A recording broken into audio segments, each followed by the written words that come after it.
Hi. Okay, sorry, all sorts of computer problems. But here we are. Okay. Okay. Um, okay. We are in Vav, right? Yes. Kol Hamim Mitzpachim. All nations Vav. Yotzim Poa. They go out, come to fruition. Eight no same activities by their natural movements. I think movements here, like in the sense of a youth movement. And each boy nation has its own kind of movements. And Mechamas Mamikos is Erech Miuchad Shalol Am. Okay, here's another pro-war statement by Rav Kook. The wars deepen the special value of each and every nation. Actually, I guess, the Pol Pot regime in Cambodia, Stalin in Russia, Hitler in Germany, they all Gaddafi in Libya. So, Saddam Hussein in Iraq, Khamenei in Tehran. They all mislabetes to Raso v'yotzeisel apoal b'agmara v'chol pritei makeh. The wars they Yeah. wage bring out the surah, and it's expressed in its completion in all the depths of its in all the details of its depths. So obviously, Rav Kook cannot have been blind to the fact that most wars are negative, and obviously he must realize that wars bring out the worst in people. But evidently, he holds that wars that bring out the worst in people are bringing out the characteristic character of that nation. He's, I wonder if you can darshan the qualities and characters of a nation based on the shapes of their helmets. Because every uh, so how we can. Yisrael Baklaria Klalish Kololam.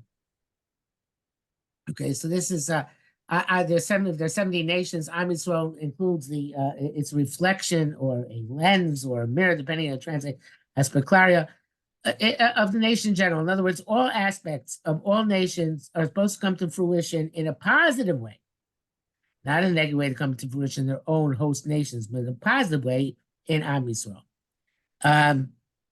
Because man Am Bolam, as long as there's a nation where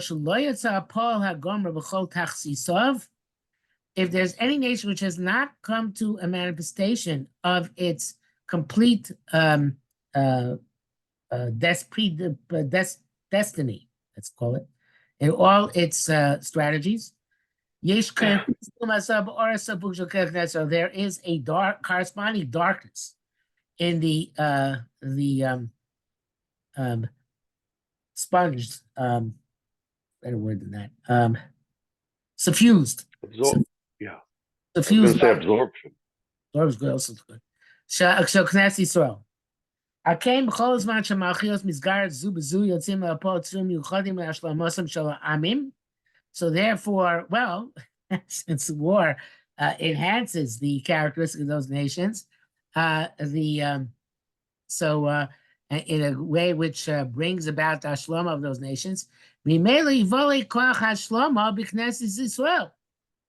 so there's an additional Hashlama on the Klal Yisrael, even if they're not fighting a war. By virtue of the fact that those nations of the world are fighting wars, so then that of itself brings Hashlama to Am Yisrael.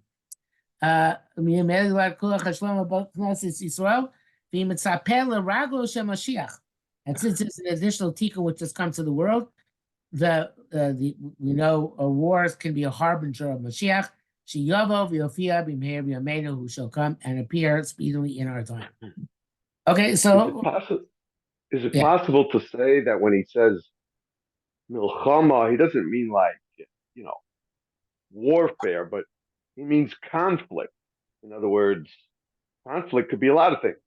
no, Diplomatic conflict, could be war too, soldiers, but it could be other, people trying to no, be no, no, Barer themselves to no, actualize their destiny through their conflict.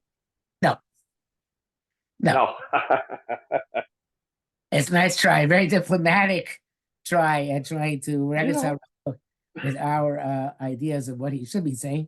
But Rav Kook was still living in an area where war was romanticized. I think that this is written in an era which it was still the inclination was to somehow contextualize the First World War in a way which would make it a positive thing for humanity. And I think he's trying to give war its messianic place, how it's supposed to be the harbinger of Mashiach. And he's saying that in order that things come Mashiach, nations have to come to the fore, to bring to the fore the depths of their characteristics, and that's not a war. It is stunning to actually read it, but I don't think you can reread it the way you're proposing.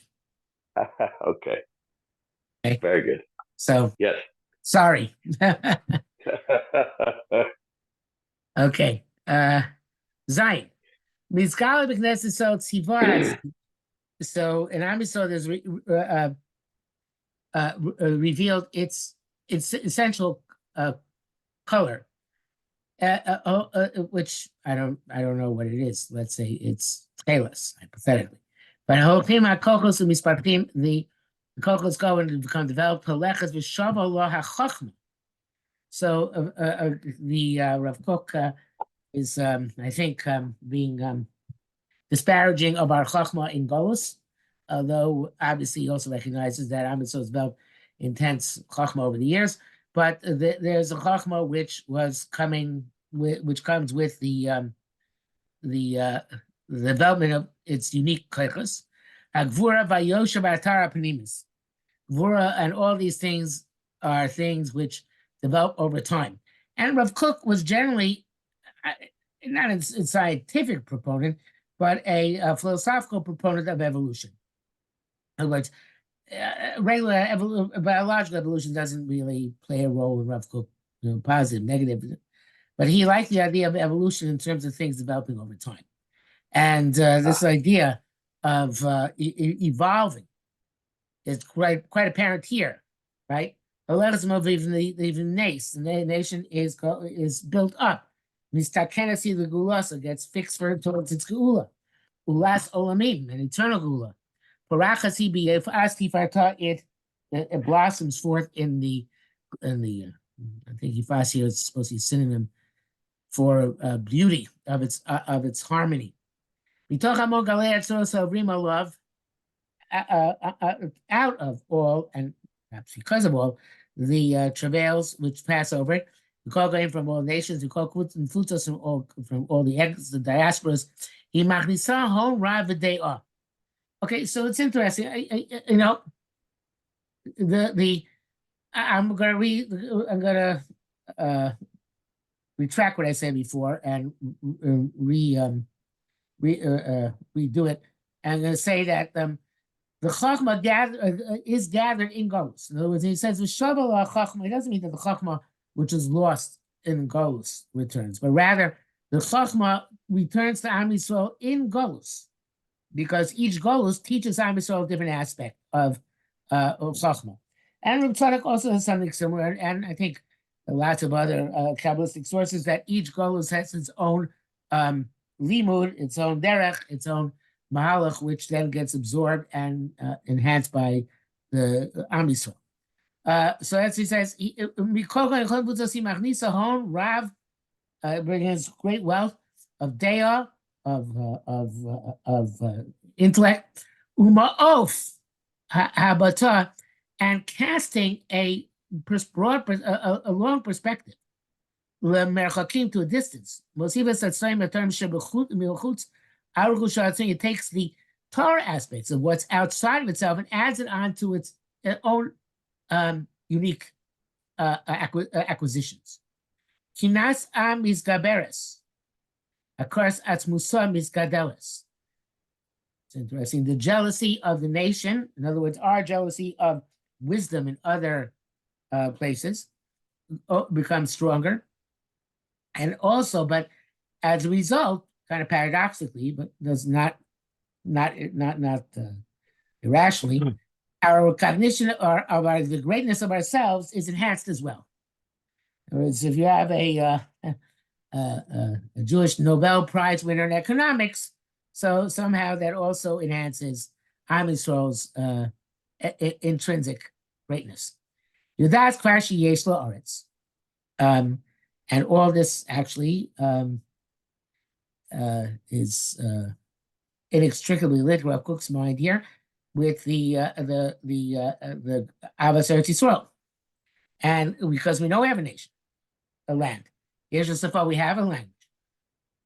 Safrus, literature. Yesh Tzava, even an army. We start recognizing in this war, in other words, in the First World War, there was the Jewish brigade, which the British raised, which I think is what I'm referring to. So all these things, which eventually will create a fixed society, they all are being, were all accumulated over time and developed over time and developed in other nations, like we saw in the previous paragraph, and now developed in Am Yisrael. But all that, al kulam yodasi, and over all that, Am Yisrael knows sheyesh la or chaim yuchadim, as a special illumination in its life. They adorn it and they adorn the entire world thereby. By days yachad, yodas he es chosna, a koz yachad. And through all this, the nation knows its own internal strength. He owes law belkems because it has this power, the strength in the true God. Okay, I find this very depressing because it doesn't seem to have made much progress in the last 110 years since Rav Kook wrote this.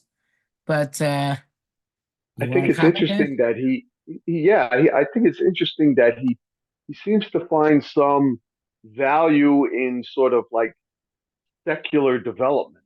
Like he sees that there's something outside of our Torah world that maybe has some value and comes back to us and adds to us as we sort of take it into our Torah world. In other words, something mibachutz that's we're taking within, rather than just being internally focused, as some would say we should be. But he's more open to sort of external ideas and development that we can incorporate or find value in. It's a new, sort of a different type of mahalach. Right. No, it is certainly different. I think that Rav Kook certainly had a more positive attitude towards secular studies, for one thing. Although he adhered by the cherem and would not introduce secular studies to his yeshiva in Yerushalayim. He would not allow that at all. I think the very fact that he was willing to go to speak at the laying of the cornerstone of Hebrew University, and what he said there, I think, has to do with this idea of the Kimitzion Teitzei Torah being enhanced by the subordinate but essential development of Am Yisrael in the other realms of wisdom as well. Yeah, it's interesting, very interesting. Something. If you think about it, for a person who came from Europe, he learned in Volozhin, right? So he was, yes. It wasn't like he was like this. He didn't go to the University of Vienna and study philosophy. He was. He saw Torah at the highest level. Hold on a second. Hello. Hello. You outside? Okay, fine. I'll be here in 1 second. Okay, I have to get the door. Yes. Okay, he saw Torah at the highest level. You know what I mean? Right. He knew what it was, and still he's saying there's some value to sort of things from the outside. It's very different type of perspective. Very interesting.